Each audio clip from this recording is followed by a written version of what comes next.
بسم اللہ الرحمن الرحیم۔ تین طلاق کے موضوع پر میں تفسیر کے لیکچروں میں یہ لیکچر ریکارڈ کروا رہا ہوں،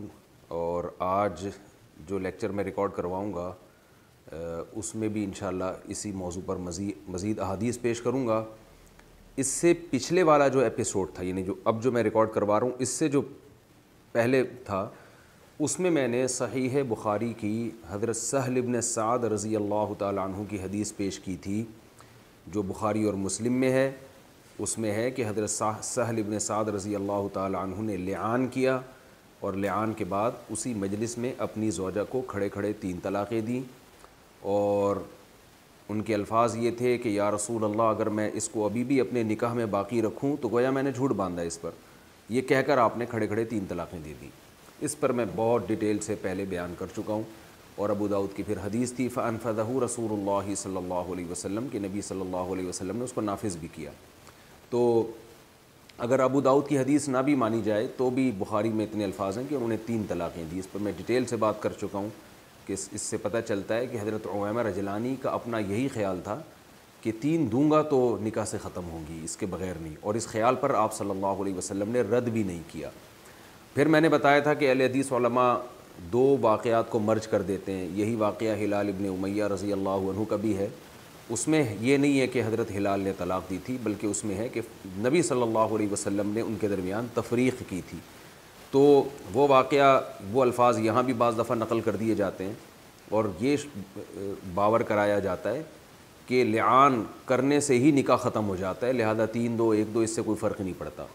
اس پر بھی میں نے کافی دلائل دیے تھے کہ جو اہل حدیث علماء جو حدیثیں پیش کرتے ہیں ان میں کہیں بھی نہیں ہے کہ لعان کرتے ہی نکاح ختم ہو جاتا ہے۔ تو بخاری کی ایک اور روایت اس بارے میں پیش کی جاتی ہے حضرت سہل ابن سعد رضی اللہ تعالیٰ عنہ کے واقعے کے ضمن میں۔ یہ جو میں نے بار بار کہا نا کہ حضرت سہل نے 3 کو 3 جب سمجھا تو نبی نے اس پہ رد کیوں نہیں کیا، تو بعض اہل حدیث علماء کہتے ہیں کہ نبی نے رد کیا ہے ان الفاظ کے ساتھ، اور وہ صحیح بخاری اور مسلم کے الفاظ ہیں کہ آپ نے فرمایا ذاک تفریق بین کل المتلاعنین، یہ ہر 2 لعان کرنے والے، یہ 2 لعان کرنے، ہر 2 لعان کرنے والوں کے درمیان یہ تفریق ہے۔ تو کہتے ہیں دیکھو اس سے پتہ چلتا ہے کہ لعان کرتے ہی جدائی ہو گئی، نکاح ویسے ہی ختم ہو گیا تھا، طلاقیں نہ بھی دیتے۔ اور یہ الفاظ بخاری کے ہیں کہ نبی صلی اللہ علیہ وسلم نے گویا ان الفاظ سے حضرت عمیر پر رد کیا کہ آپ کے طلاق دینے سے کچھ نہیں ہوتا، بلکہ یہ تو تفریق ہے۔ تو یہاں بھی یاد رکھیں کہ یہاں ذاکا اشارے کے وقت کہا جاتا ہے کہ یہ تفریق ہے 2 لعان کرنے والوں کے درمیان، تو یہ سے مراد کیا ہے؟ اس کے بھی 2 مطلب ہیں، اور تفریق کے بھی 2 مطلب ہیں، جدائی ہے، اس کے بھی کیا مطلب ہے؟ پہلی بات، ذاکا نبی نے جو اشارہ فرمایا نا کہ یہ تفریق ہے، تو اس محفل میں جس میں نبی صلی اللہ علیہ وسلم نے فرمایا تفریق ہے، اس میں 2 کام ہوئے تھے۔ پہلا کام لعان کا، قسمیں اٹھانے کا، دوسرا کام حضرت عمیر رجلانی کی طلاق کا، تو 2 کام اکٹھے ہوئے ہیں۔ تو ان میں سے کس کام کے بارے میں نبی نے فرمایا کہ یہ تفریق ہے، یہ ہمیں معلوم نہیں ہے۔ تو آپ زبردستی اس کو لے کر جائیں اس طرف کہ یہ لعان سے ہی تفریق ہو گئی، اس کی آپ کے پاس کوئی دلیل نہیں ہے۔ دوسری بات یہ کہ تفریق کے مفہوم بھی واضح نہیں ہے۔ تفریق کا معنی ہوتا ہے جدائی، تو میاں بیوی میں جدائی تو ہو گئی ہے، کیا وہ والی جدائی جس سے نکاح ٹوٹتا ہے یہ والی جدائی ہے، یا وہ والی جدائی ہے جو نبی نے فرمایا کہ لعان کرنے والے آپس میں جمع نہیں ہو سکتے، یعنی اب تم میاں بیوی کی حیثیت سے رہ نہیں سکتے،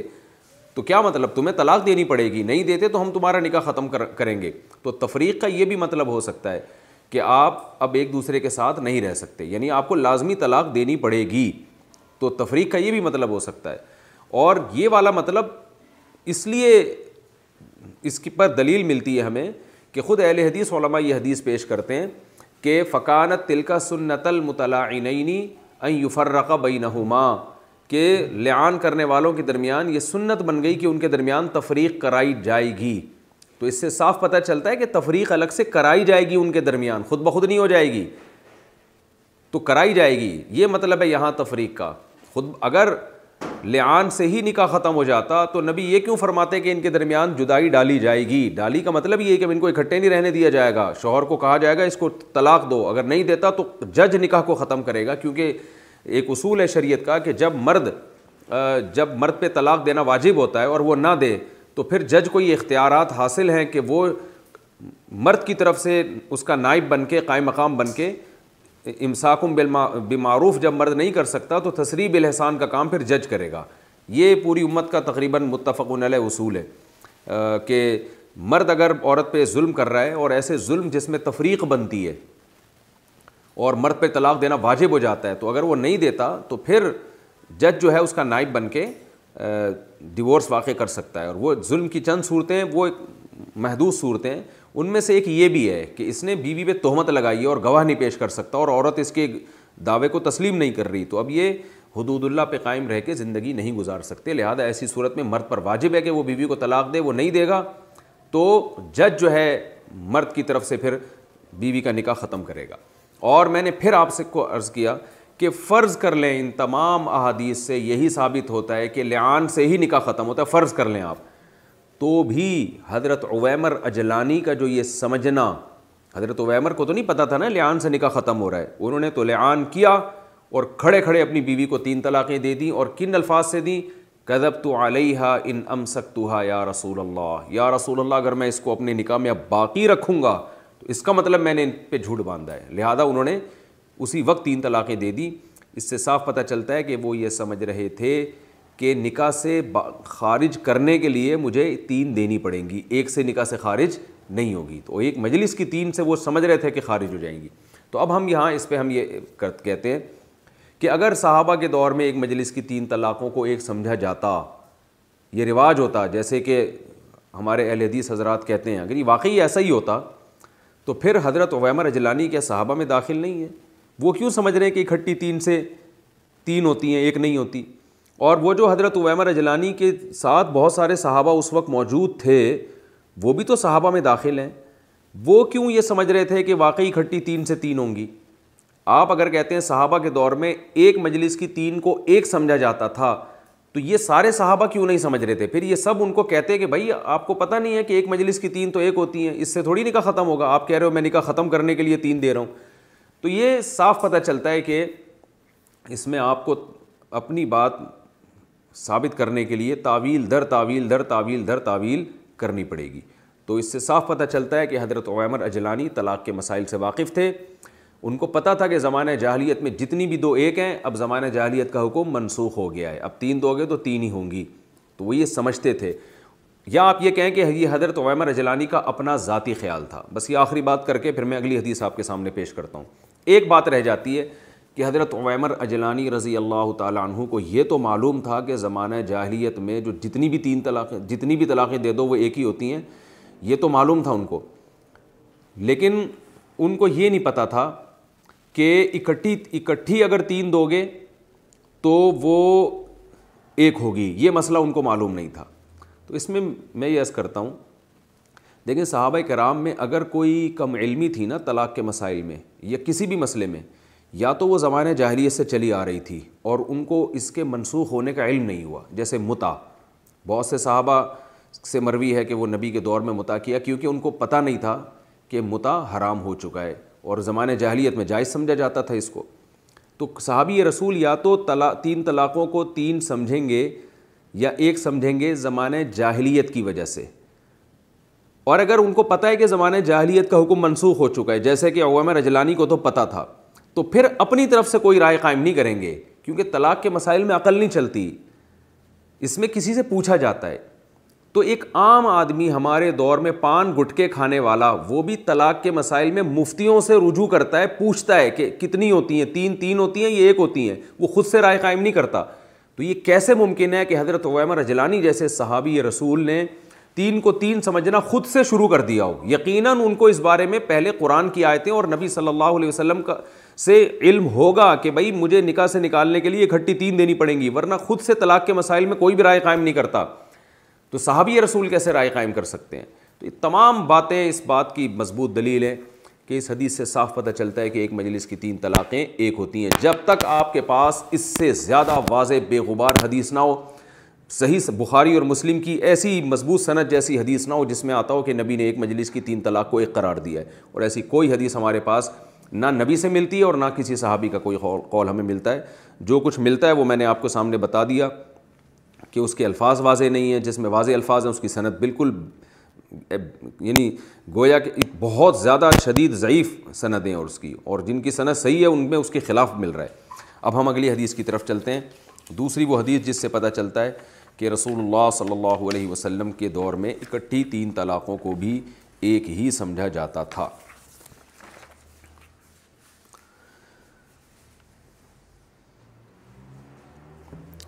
عن القاسم بن محمد عن عائشة رضی اللہ عنہا قالت طلق رجل امرأته 3 فتزوجها رجل ثم طلقها قبل أن يدخل بها فأراد زوجها الأول أن يتزوجها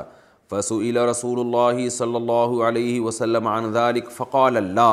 حتى يذوق الآخر من عسيلتها ما ذاق الأول۔ صحیح بخاری و مسلم حدیث نمبر 3604۔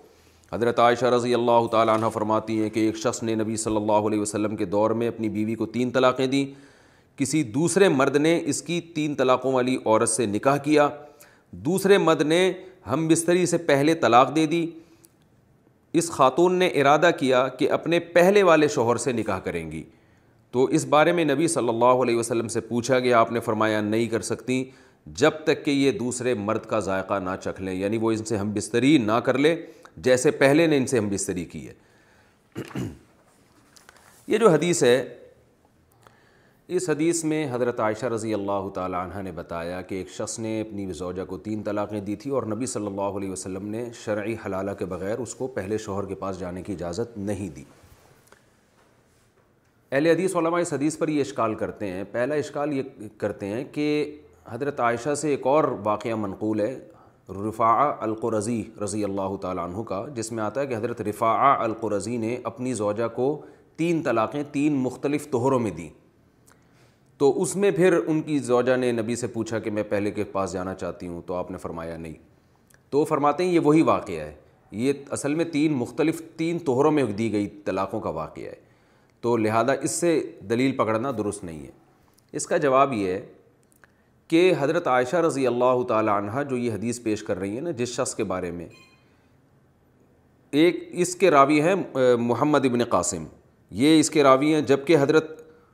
قاسم ابن محمد، جبکہ رفاعہ القرظی رضی اللہ تعالی عنہ کا جو واقعہ ہے اس کے راوی حضرت عروہ ابن زبیر ہیں۔ تو یہ 2 راویوں کے اختلاف سے ہم یہ کہہ سکتے ہیں کہ یہ الگ الگ واقعات ہیں، ممکن ہے، پھر بھی ہم کو اصرار نہیں ہے اس پر، لیکن ایک اور اس سے زیادہ مضبوط قرینہ ہے۔ وہ قرینہ یہ ہے کہ رفاعہ القرظی رضی اللہ تعالیٰ عنہ کے بارے میں جو حدیث ہے اس میں آتا ہے کہ ان کی زوجہ نے نبی سے مسئلہ پوچھا کہ یا رسول اللہ میں پہلے شوہر کے پاس جانا چاہتی ہوں، اور مسئلہ بھی طلاق سے پہلے پوچھا گیا ہے، یعنی دوسرے شوہر کے طلاق دینے سے پہلے، جبکہ اس حدیث میں آتا ہے کہ شوہر مسئلہ پوچھ رہا ہے اور طلاق دینے کے بعد۔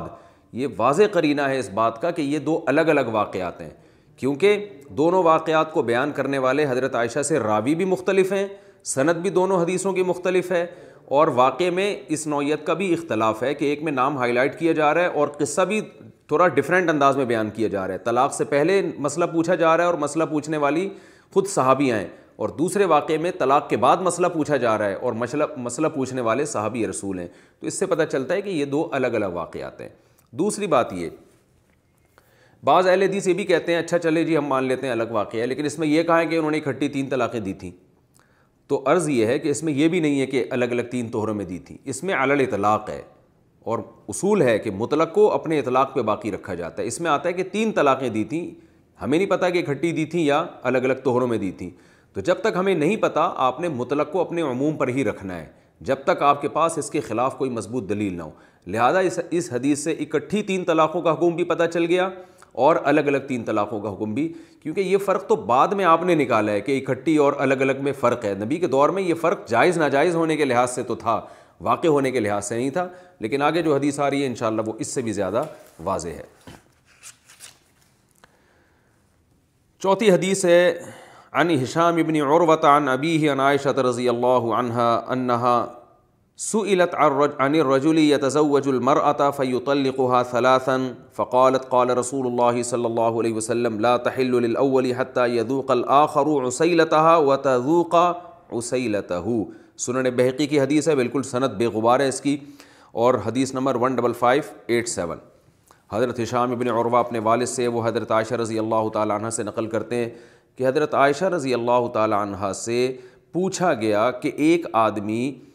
کسی عورت سے نکاح کرتا ہے اور اس کو 3 طلاقیں دے دیتا ہے، تو اس کے بارے میں آپ مسئلہ بتائیں۔ امی عائشہ نے فرمایا کہ نبی نے ایسے مرد کے بارے میں حکم دیا ہے، ایسی عورت کے بارے میں حکم دیا ہے کہ یہ اپنے پہلے شوہر کے لیے حلال نہیں ہے جب تک کہ کسی دوسرے مرد سے نکاح کر کے ہم بستری نہ کر لے اور دوسرا بھی اس سے ہم بستری نہ کر لے، یعنی دونوں ایک دوسرے کا ذائقہ نہ چکھ لیں، اس وقت تک یہ پہلے کے لیے حلال نہیں ہے۔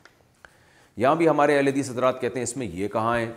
کہ وہ اکٹھی 3 دی تھیں۔ سوال یہی ہے کہ یہ اکٹھی 3 اور الگ الگ مجلسوں کی 3 کا فرق آپ نے کیا ہے۔ اگر یہ نبی کے دور میں اس فرق کی کوئی حیثیت ہوتی طلاق کے واقع ہونے کے لحاظ سے، تو امی عائشہ رضی اللہ تعالی عنہا سے جب سوال پوچھا گیا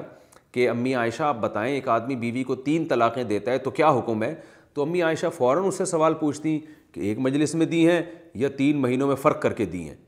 کیونکہ سوال پوچھنے والے کا مقصد یہ تھا کہ 3 کے بعد بیوی حلال ہے یا نہیں ہے، تو امی عائشہ نے فرما دیا حلال نہیں ہے جب تک یہ پروسیس پورا نہ ہو جائے بغیر کسی معاہدے کے، تو اس وقت تک حلال نہیں ہے۔ تو امی عائشہ فوراً بتاتی کہ بھائی اکٹھی دی ہیں یا الگ الگ محفلوں کا پوچھ رہے ہو، تو صحابی نے ایسا، جو امی عائشہ سے جو پوچھنے والے ہیں انہوں نے ایسا کچھ بھی نہیں پوچھا،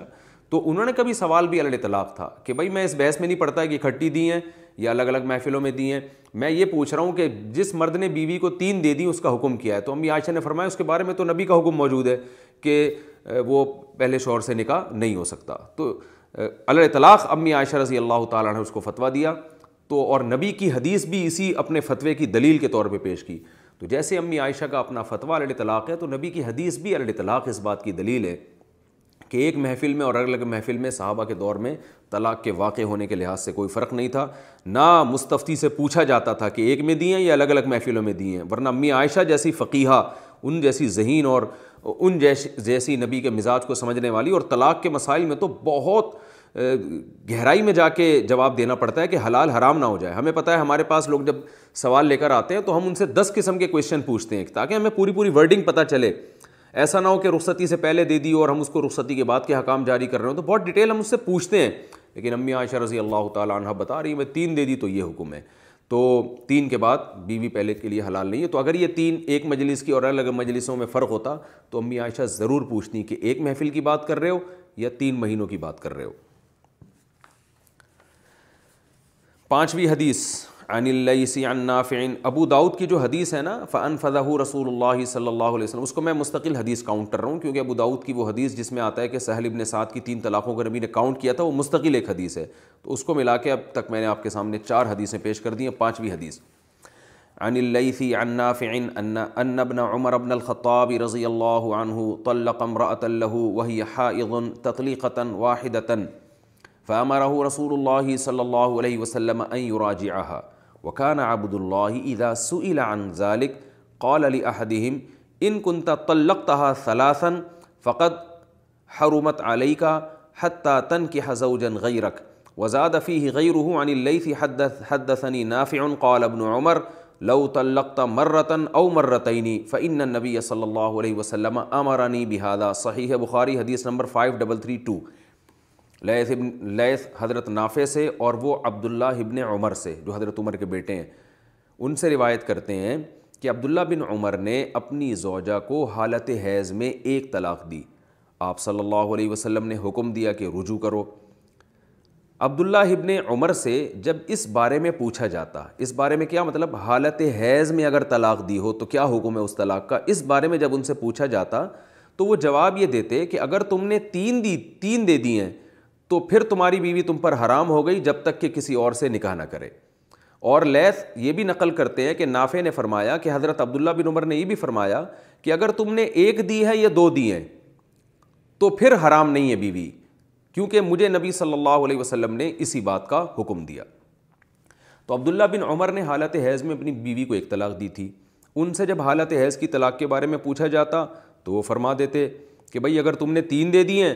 تو پھر نکاح حلال نہیں ہے۔ اس سے صاف پتہ چل رہا ہے کہ ایک مجلس کی 3 کے بارے میں پوچھا جا رہا ہے، یعنی حالت 1 مہینے کی 3 کے بارے میں پوچھا جا رہا ہے، حالت حیض کی 3 کے بارے میں پوچھا جا رہا ہے۔ تو وہ بتا رہے ہیں کہ نبی نے مجھے جو حکم دیا تھا نا کہ رجوع کرو، وہ اس لیے حکم دیا تھا کہ میں نے 1 دی تھی، آگے خود انہوں نے فرمایا کہ اگر تم نے 1 یا 2 دی ہوں تو رجوع کا حق ہے، 3 دی ہوں تو رجوع کا حق نہیں ہے۔ تو اس سے حدیث کے سیاق و سباق سے ظاہر ہو رہا ہے، واضح پتہ چل رہا ہے کہ حالت حیض کی طلاق کے بارے میں آپ سے پوچھا جا رہا ہے، اور آپ حالت حیض ہی کی طلاق کے احکام بیان کر رہے ہیں کہ نبی نے رجوع کا حکم دیا تھا بشرطے کہ 1 یا 2 دی ہو، اگر 3 دی ہو تو پھر رجوع کا حق نہیں ہے۔ تو اس 3 سے بظاہر بہت مضبوط قرائن سے پتہ چل رہا ہے کہ حالت حیض کی 3 طلاقیں مراد ہیں، اور وہ بھی غیر شرعی ہونے کے باوجود نافذ بھی ہوتی ہیں، اور 1 ہی مہینے میں دیے جانے کے باوجود بھی نافذ ہو جاتی ہیں وہ۔ تو یہ واضح پتہ چلتا ہے۔ اگر آپ اس کے کچھ اور معنی لیتے ہیں تو وہ تعویل بعید ہوگی، وہ کھینچا تانی کر کے، یعنی سیاق و سباق سے ہٹا کر آپ اس حدیث کو لے کے جا رہے ہیں۔ پھر یعنی اہل حدیث جو علماء ہیں نا، اس 5ویں حدیث کا یہی جواب دیتے ہیں کہ یہ نبی نے جو فرمایا نا کہ 1 اور 2 کے بعد رجوع کر سکتے ہو، 3 کے بعد نہیں، تو اس سے 3 الگ الگ طہروں کی مراد ہیں، تو حدیث کا سیاق و سباق اس کی نفی کر رہا ہے۔ 6ٹھی حدیث ہے عن انس بن مالک رضی اللہ عنہ ان رسول اللہ صلی اللہ علیہ وسلم سئل عن رجل طلق امرأته 3 فتزوجت زوجا فمات عنها قبل ان يدخل بها هل يتزوجها الاول قال لا حتى يذوق عسيلتها، مسند ابی یعلا، حدیث نمبر 4199 اور اسنادہ حسن۔ انس بن مالک رضی اللہ تعالیٰ عنہ فرماتے ہیں کہ رسول اللہ صلی اللہ علیہ وسلم سے اس شخص کے بارے میں پوچھا گیا جو اپنی بیوی کو 3 طلاقیں دے دے، اور وہ عورت کسی دوسرے مرد سے نکاح کیا اور اس مرد کا انتقال ہو گیا ہم بستری کرنے سے پہلے، تو کیا یہ عورت پہلے میاں کے لیے حلال ہے؟ تو آپ صلی اللہ علیہ وسلم فرمایا نہیں، جب تک کہ دوسرا مرد یعنی کسی ایسے یعنی جس سے بھی نکاح کرے جب تک وہ اس سے ہم بستری نہیں کر لیتا، پہلے سے نکاح حلال نہیں ہے۔ اس حدیث کی اسناد حسن ہے۔ امام ہیثمی فرماتے ہیں مجمع الزوائد باب متى تحل المبتوتہ، حدیث نمبر 7791، فرماتے ہیں ورجالہ رجال الصحیح خلا محمد بن دینار الطاہی وقد وثقہ ابو حاتم و ابو زرعہ و ابن حبان وفیہ کلام لا یضر۔ یہ پوری سند کی تحقیق اس کا حاصل یہ کہ حدیث حسن ہے، قابل قبول ہے۔ تو اس حدیث میں بھی نبی سے جب پوچھا گیا کہ ایک آدمی اگر بیوی کو 3 طلاقیں دے اور وہ خاتون کسی دوسرے مرد سے نکاح کریں اور دوسرے کا انتقال ہو جائے ہم بستری سے پہلے، تو کیا یہ عورت پہلے کے لیے حلال ہوگی؟ آپ نے فرمایا نہیں۔ تو یہاں بھی آپ صلی اللہ علیہ وسلم نے کوئی تفصیل نہیں بیان فرمائی کہ بھئی وہ ایک طہر میں اگر 3 دی تھیں یا الگ الگ طہر میں دی تھیں، ایک مجلس میں دی تھیں، الگ الگ مجلسوں میں دی تھیں، غصے میں دی تھیں یا نارمل کنڈیشن میں دی تھیں۔ ہمارے اہل حدیث حضرات یہ بھی کہتے ہیں غصے میں، بعض حضرات کہتے ہیں غصے میں طلاق نہیں ہوتی، تو ایسا بھی کچھ نہیں ہے، طلاق غصے میں بھی ہو جاتی ہے۔ ہمارے پاس کوئی حدیث نہیں ہے جس میں آتا ہے کہ غصے میں طلاق نہیں ہوتی۔ وہ جو لا طلاق ولا عتاق فی اغلاق کی حدیث پیش کی جاتی ہے، اس میں اغلاق کا مطلب کسی بھی لغت میں غصہ نہیں لکھا ہوا۔ اغلاق کا مطلب ہوتا ہے کہ رائے عقل کے دروازے 100% بند ہو جائیں، تالا پڑ جائے، اور وہ نیند میں یا بے ہوشی میں یا جنون کی حالت میں ایسا ہوتا ہے، اور اس میں پوری امت کا اجماع ہے کہ جب انسان کی عقل کام ہی نہ کر رہی ہو، کوئی بے ہوش ہوا ہوا ہے یعنی نیند میں ہے، سوتے سوتے طلاق دے رہا ہے، یا یہ کہ مجنون ہے، دیوانہ ہے، پاگل ہے، اس کی عقل ویسے ہی کام نہیں کر رہی، تو وہ حدیث اس کے بارے میں، غصے کے بارے میں کوئی حدیث نہیں ہے۔ ایسا ہوتا تو آپ صلی اللہ علیہ وسلم یہاں وضاحت فرماتے۔ تو اس میں بھی ہے کہ آپ نے علی الاطلاق 3 طلاقوں پر یہ حکم لگایا ہے کہ بیوی پہلے کے لیے حلال نہیں ہو سکتی جب تک کسی مرد سے نکاح کر لے اور ہم بستری بھی نہ کرے، اور وہ طلاق دے اور عدت گزار کے پہلے سے نکاح کرے وہ۔ تو یہاں بھی نبی نے نہیں پوچھا کہ تم کس کی بات کر رہے ہو، اکٹھی دی ہیں یا الگ الگ محفلوں میں دی ہیں، کیونکہ آج جب بھی کوئی اہل حدیث علماء کے پاس آتا ہے تو اس سے سوال پوچھتے ہیں کہ ایک مجلس میں دی ہیں الگ الگ مجلسوں میں، تو ان کا سوال پوچھنا خود حدیث کے خلاف جا رہا ہے کہ نبی تو یہ سوال نہیں پوچھتے تھے، نبی تو علی طلاق 3 کا 3 ہونے کا فتویٰ دیا کرتے تھے۔ 7ویں حدیث عن عبداللہ بن عمر رضی اللہ عنہ قال سئل النبی صلی اللہ علیہ وسلم عن الرجل يطلق امرأته 3 فيتزوجها الرجل فيغلق الباب ويرخي الستر ثم يطلقها قبل أن يدخل بها قال لا تحل للأول حتى يجامعها الآخر، سنن نسائی، حدیث نمبر 3415۔ عبداللہ بن عمر رضی اللہ تعالی عنہ سے روایت ہے کہ نبی صلی اللہ علیہ وسلم سے اس شخص کے بارے میں پوچھا گیا جو اپنی بیوی کو 3 طلاقیں دے اور پھر دوسرا مرد اس سے نکاح کرے اس کی بیوی سے۔ اب دوسرے مرد نے دروازہ بند کیا اور پردہ گرا دیا اور پھر اس کے بعد طلاق دے دی، یعنی اس ہم بستری نہیں کی، بس دروازہ بند کیا، کنڈی لگائی اور پردہ بھی گرا کے فوراً طلاق دے دی، ابھی ہم بستری نہیں کی۔ تو آپ صلی اللہ علیہ وسلم فرمائے یہ عورت پہلے شوہر کے لیے حلال نہیں ہے جب تک کہ دوسرا ہم بستری نہ کر لے، یعنی کوئی دوسرا مرد ہم بستری اس عورت سے نہ کر لے نکاح کے بعد۔ تو اس حدیث کو بھی ناصر الالبانی رحمہ اللہ نے صحیح لغیرہ قرار دیا ہے۔ آپ سنن نسائی للالبانی جو صحیح و ضعیف سنن نسائی للالبانی وہ دیکھ سکتے ہیں آپ، حدیث نمبر 3415۔ تو اس میں بھی نہیں ہے کہ نبی صلی اللہ علیہ وسلم نے پوچھا ہو کہ بھئی وہ جو پہلا جس نے 3 دیے ہیں وہ ایک مجلس میں دیے ہیں یا الگ الگ مجلسوں میں.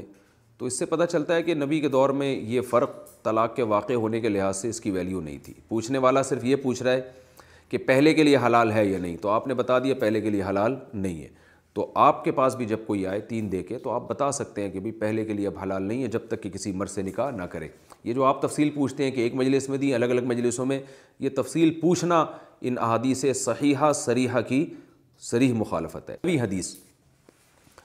قال الامام الشافعی رحمہ اللہ تعالی, امام شافعی اپنی کتاب الام میں فرماتے ہیں اخبرنا عمی محمد بن علی بن الشافع عن عبد اللہ بن علی بن السائب عن نافع بن عجیر بن عبد یزید ان رکانۃ بن عبد یزید طلق امرأته سہیمة البتة ثم اتى رسول اللہ صلی اللہ علیہ وسلم فقال یا رسول اللہ انی طلقت امرأتی سہیمة البتة وواللہ ما اردت الا واحدة فقال رسول اللہ صلی اللہ علیہ وسلم لرکانہ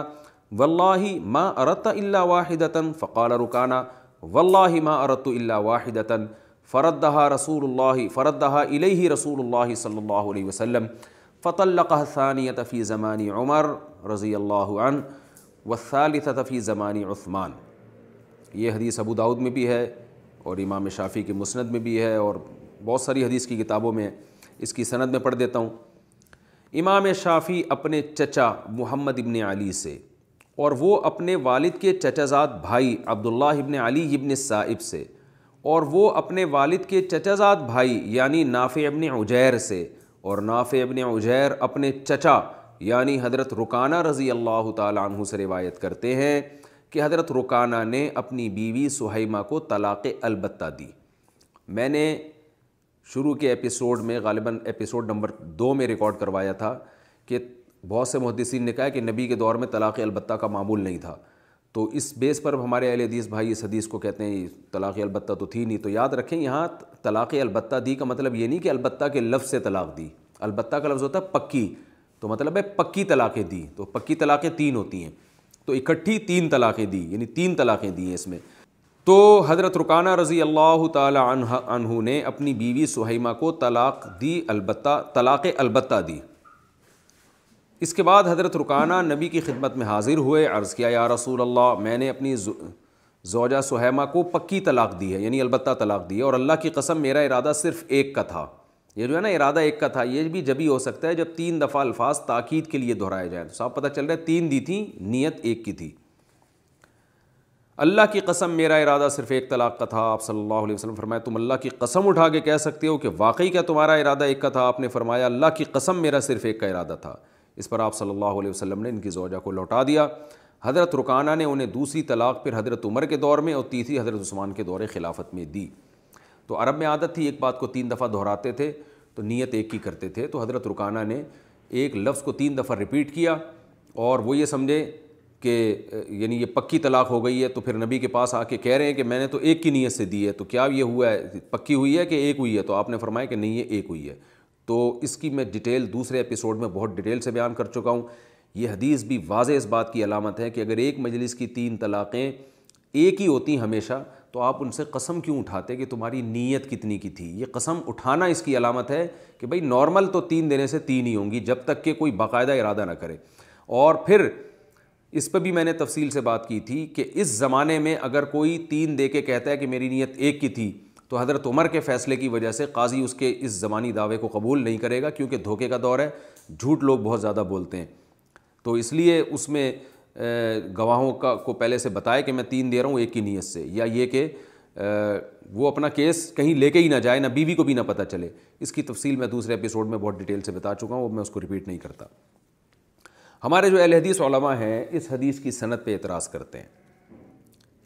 اور سند کے بارے میں پہلے میں آپ کو پڑھ کے سنا دیتا ہوں. اہل حدیث علماء کہتے ہیں کہ اس کی جو سند ہے نا اس میں علی ابن محمد ابن سائب, یہ جو عبداللہ ابن علی ابن سائب, ان کو ہمارے اہل حدیث علماء نے مجہول قرار دینے کی کوشش کی ہے کہ یہ مجہول راوی ہیں اور جہالت کا الزام لگایا. مگر یہ مجہول اس لیے نہیں ہے کہ یہ امام شافعی کے دادا کے چچا زاد بھائی ہیں, اور ابن حبان نے ان کو اپنی کتاب الثقات میں ذکر کیا ہے. الثقات لابن حبان حدیث نمبر 3715 آپ دیکھ لیں تو جہالت کا الزام تو ان سے ختم ہو گیا۔ ایک اور راوی ہیں نافع ابن عجیر ابن عبد یزید، انہیں بھی اہل حدیث علماء کہتے ہیں کہ یہ مجہول راوی ہیں۔ یہ بھی مجہول اس لیے نہیں ہے کہ آپ امام شافعی کے پردادا کے چچا زاد بھائی ہیں اور حضرت رکانہ رضی اللہ تعالیٰ عنہ کے یا تو بھتیجے ہیں یا بھائی ہیں آپ، کیونکہ بعض نے آپ کو بھتیجا شمار کیا اور بعض نے آپ کو بھائی شمار کیا ہے۔ اور ابن حجر رحمہ اللہ تعالیٰ نے بھی جو ہے نا ابن حبان کے حوالے سے نافع ابن عجیر کے صحابی ہونے کا تذکرہ کیا جو ان کے بعد والے ہیں۔ اچھا، اہل حدیث علماء نے یہاں یہ بھی گڑبڑ کی ہے، بعض علماء نے،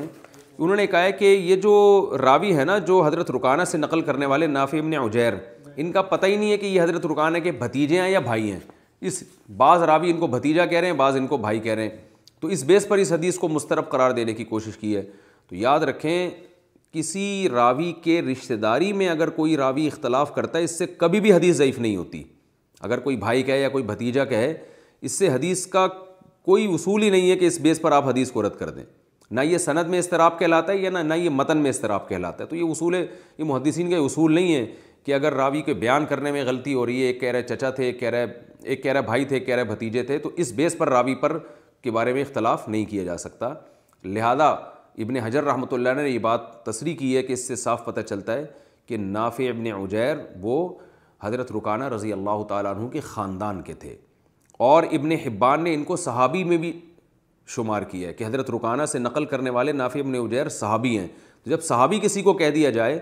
تو اب یہ بحث ہی ختم ہو جاتی ہے کہ ثقہ ہیں یا ضعیف ہیں، اب تو رد کرنے کی گنجائش ہی نہیں باقی بچتی۔ اور دوسری بات یہ کہ اگر ہم یہ فرض کر لیں کہ یہ صحابی نہیں ہے، تو محدثین کا اصول ہے کہ جس راوی کے بارے میں اختلاف ہو جائے کہ یہ صحابی ہے یا نہیں ہے، وہ راوی پائے درجے کے تابعین میں بہرحال ان کا شمار ہوگا، یعنی صف اول کے کبار تابعین میں ان کا شمار ہوتا ہے، کیونکہ وہ صحابہ کے بہت قریبی دور کے ہیں کہ جن کے بارے میں بعض نے کہا کہ نہیں ہے، بعض نے کہا کہ ہیں۔ اور اصولی بات یہ ہے کہ جس تابعی کے صحابی ہونے میں اختلاف ہو جائے تو جس نے کہا کہ نہیں ہے تو اس میں ہم تعویل کر سکتے ہیں کہ ان کو نہیں پتہ ہوگا کہ انہوں نے صحابہ کی زیارت کی ہے، اور جو یہ دعویٰ کرے کہ یہ ہیں تو اس کے بارے میں یہ کہا جا سکتا ہے کہ بھئی ان کو علم ہوگا، کیونکہ جب کسی چیز کی نفی پہ دعویٰ کیا جاتا ہے نا کہ یہ نہیں ہے، تو اس کا مطلب بھائی آپ کو نہیں پتہ ہوگا کہ یہ صحابی ہیں، اور اگر کوئی محدثین کہہ رہے ہیں یہ صحابی ہیں تو اس کا مطلب ان کے پاس دلیل پہنچ گئی ہوگی۔ تو ایسے تعارض میں ہمیشہ جو دعویٰ صحابیت کا کرے ان کو ترجیح دی جاتی ہے۔ تو نافع ابن عجیر کو اگر آپ صحابی مان لیں ابن حبان کے قول کے مطابق، تو پھر تو یہ بحث ہی بالکل فضول ہو جائے گی کہ بھائی تھے یا چچا تھے۔ تو اس سے صاف پتہ چلتا ہے کہ یہ جو اس حدیث کی جو ہے سند ہے بالکل بے غبار ہے۔ یہ جو پہلے راوی تھے جن پر اہل حدیث اعتراض کرتے ہیں کہ اس حدیث کے جو راوی عبداللہ ابن علی ابن صائب یہ مجہول ہیں، ان کی جہالت کا بھی میں نے آپ کو الزام کا جواب دے دیا۔ ابن حبان ان کو اپنی کتاب الثقات میں تذکرہ کر رہے ہیں۔ ضعیف ہونے کا الزام نہیں لگا، ضعیف ہونے کا الزام ہوتا تو ہم پیش کرتے کہ اہل حدیث بتاتے کہ یہ ضعیف راوی ہیں، جہالت کا الزام لگا، اور وہ ابن حبان نے کتاب الثقات میں ان کا تذکرہ کر کے اس الزام کو ختم کیا۔ اور دوسری بات یہ کہ امام شافعی جیسا مجتہد ان کو دلیل کے طور پر پیش کر رہا ہے۔ امام شافعی تو امام بخاری کے استاذ تھے، بہت بڑا آپ کا علمی مقام تھا، تو ان کی آپ اس پیش کردہ سند جس کو وہ خود صحیح سمجھ رہے ہوں اور اس کو بطور دلیل کے پیش کر رہے ہوں، اس پر آپ کیسے اعتراض کر سکتے ہیں؟ یہی وجہ ہے کہ علامہ ابن عبد البر اپنی کتاب جو تفسیر قرطبی اس میں لکھتے ہیں وہ روایت الشافعی لحدیث رکانہ عن عمہ اتم، کہ امام شافعی نے جو حدیث رکانہ کو اپنے چچا سے ذکر کیا ہے نا وہ اتم حدیث ہے، یعنی وہ بالکل ایسی واضح حدیث ہے، کیونکہ حضرت رکانہ سے اس کے علاوہ جو کچھ ملتا ہے وہ بے غبار نہیں ہے، اس کے الفاظ میں بھی بڑا تعارض ہے اور اس کی ورڈنگ میں بھی بہت اختلاف ہے، سند تو بالکل ہی فضول ہے جو میں نے آپ کے سامنے پیش کی تھی۔ اور ہمارے اہل حدیث علماء اس پر ایک اعتراض یہ بھی کرتے ہیں کہ اس حدیث کی ایک سند میں آتا ہے کہ حضرت رکانہ کی بیوی کا نام سہیمہ تھا اور ایک میں آتا ہے حشیمہ تھا، تو لہذا اس کے متن میں اضطراب ہے۔ تو یاد رکھیں سہیمہ اور حشیمہ کو لکھنے کا ایک ہی طریقہ ہے، صرف نقطوں کا فرق ہے۔ تو جب حدیث میں اس قسم کی تصحیف ہوتی ہے کہ کتابت کا فرق آ جاتا ہے، اس سے بھی حدیث ضعیف نہیں ہوتی،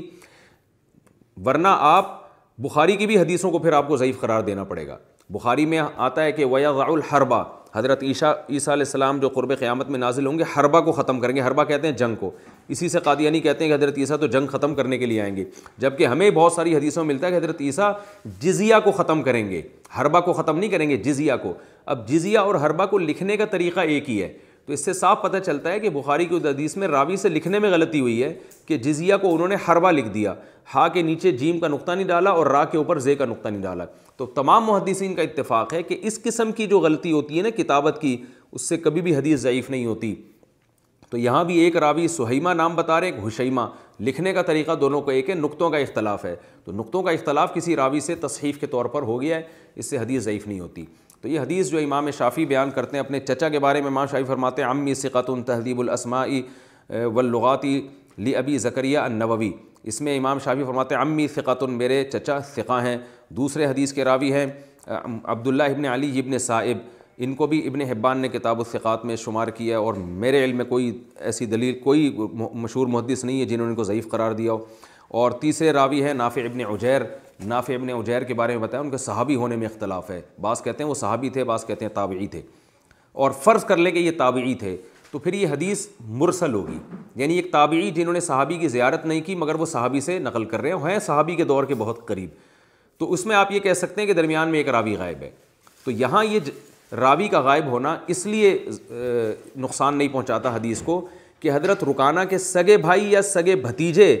حضرت رکانہ سے نقل کر رہے ہیں, تو گھر کا جو رشتہ دار ہے نا, جو رہنے والا ہے ساتھ, اس کو اپنے خاندان کی باتیں زیادہ معلوم ہوتی ہیں, خاص طور پہ طلاق سے متعلق مسائل میں. مثال کے طور پر میں اگر بتاتا ہوں کہ میرے دادا نے یہ کیا, آپ کہیں بھائی تو مفتی صاحب آپ نے تو اپنے دادا کو دیکھا نہیں ہے, تو ظاہر ہے میں نے باپ سے سن کے بتایا ہوگا, اور خاندان کے فرد کی بات جتنا میں جانتا ہوں گا کوئی دوسرا نہیں جانتا ہوگا. دوسرے بتا رہے ہیں کہ حضرت رکانہ نے جو ہے نا وہ